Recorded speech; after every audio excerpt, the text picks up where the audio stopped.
I still can't believe I'm saying this, but Assassin's Creed Odyssey just got a massive update. Maybe the biggest update ever in terms of the amount of free content that we're getting. We got a brand new island to explore, new story missions with familiar characters, and some really fun weapons and awesome outfits to get. Immediately after installing the around the 15 gig update on PS4, you namely see that new outfit pieces are in the chest section of the transmog system, and damn, I miss this transmog system a lot, switching gear on the fly. Like, if this was Valhalla, I would have played this new story content with just one look, because I would not be able to switch it. But now I tried many different styles of some of my favorite looks that I totally missed. But let's start at the beginning, because it can be tricky to figure out how to access this brand new free content. Not if you completed all the 3 main storylines already, so for the mythical creatures, the Cult of Cosmos, and the family story with Demos. Then you will namely get a notification after installing the patch saying that a brand new quest called A Great Escape is available. But if you did not finish the things I just mentioned, then you can still do the content actually very early on after reaching Mega Reese and completing episode 1 of the main story, so like 3 hours in. You will just not get the notification or see the new mission in your quest log immediately. Then instead you will have to look for it on the map.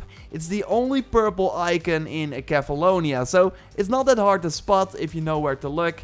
Then just head there, you will see a lady, talk to her, and if you haven't finished the main stories in Odyssey, then you will first see 2 spoiler warnings before you can jump into this new content. So you are warned, because it takes place after the ending of the Fate of Atlantis DLC. It's basically Odyssey's true ending. I will not spoil the mission here, but I gotta say that it was really awesome. I streamed everything, and you can watch my full stream if you want on the channel. The opening cutscene already shows some great improvements in animation, the writing is really funny, and just the lighter tone is a nice change of pace from Valhalla, where most things are just really serious. The new island is quite big, and I was surprised by how linear the content was in the Valhalla crossover mission, because of course we have a new island in Odyssey, but also similar type of content in Valhalla where Kassandra meets Eivor.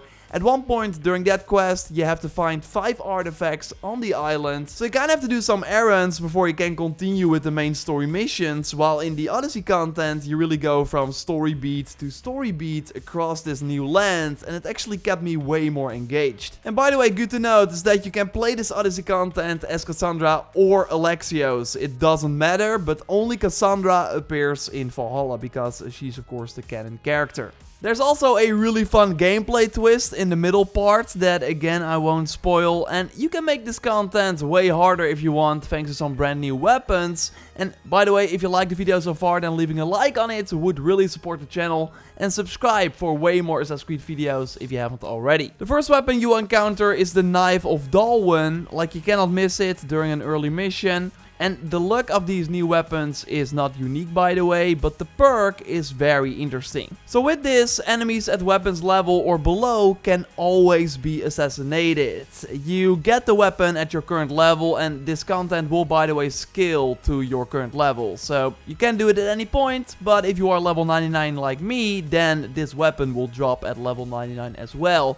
Meaning that then every enemy you come across is an insta-kill from an assassination. So you can finally play Odyssey more like the older Assassin's Creed games if you don't want to worry about stats and assassin damage, which was first needed to insta-kill most enemies, especially the mercenaries that would never really die from a regular assassination. Well, now you see that the bar is completely red, so with one press of the button, the enemies are dead. Same for this mercenary by the way, but then the moment I switch out this knife for a random other weapon, you see that my assassination would only do a fraction of his health. So yeah, it's a really wild perk, but you likely noticed the big downside, right? That is namely that your health is capped at 25%. But yeah, if you are a pro stealth player, then that doesn't really matter, because you will likely not get hit anyways. But you can also build warrior damage now, like you don't need assassin damage, and the Digasti set that you get at the end of the Atlantis DLC is really nice, because then you will be unkillable for 15 seconds after getting hit once, which is perfect if you have like really low health all the time. Yes, I'm already thinking of new builds in this game that I haven't played in a while. I really miss this. We also have the Mad Captain sword, which you can get from a pretty cool boss fight during this free content. The Valhalla crossover really missed a memorable encounter like this. So the sword you get from this boss is very interesting. 75% damage blocked is converted to health, but all your resistance goes down by 50%. Like, the downside is quite massive, especially against enemies using poison or fire, for example. But it still might be worth it for the perk, because now you get way more health back after parrying an attack. So this is a pretty cool alternative way to heal. Also, parrying incoming arrows gives you health back, by the way. Like, the stronger the enemy, the more health you get by parrying their attacks. So combining this with the Blade of Yumminess, where you cannot use your abilities but get a sick damage buff, is really smart, because now you have an alternative way to get health back instead of relying on the Second Wind ability. And if you did not play Odyssey during the post-launch and are like jumping in right now, you can find this weapon for Drag Me at a blacksmith, but you gotta be lucky, so you have to check every blacksmith and see if it's for sale. And yes, you see me now in one of the new outfits, the Getaway Garb you get very early during the new story content. With the sun hat, they finally linked it to an armor piece. This was of course kind of a running gag when they added the transmog system, that we saw this sun hat but we could not get it. Well, they also added that to a blacksmith later on. So this new armor you can get during this new free content does not have any stats, but it's just cool for the look. The same for the other outfit you can get. You get this after finishing the new content. You saw me rock it already. Damn, this one is amazing because it gives Kassandra or Alexios the hidden blades that we also saw Kassandra use in the Valhalla crossover. We are still using the spear for assassinations though, which kinda makes sense, although we did have those hidden blade animations around like launch that they never really used. It was likely something from a previous game that snuck into the build, I guess.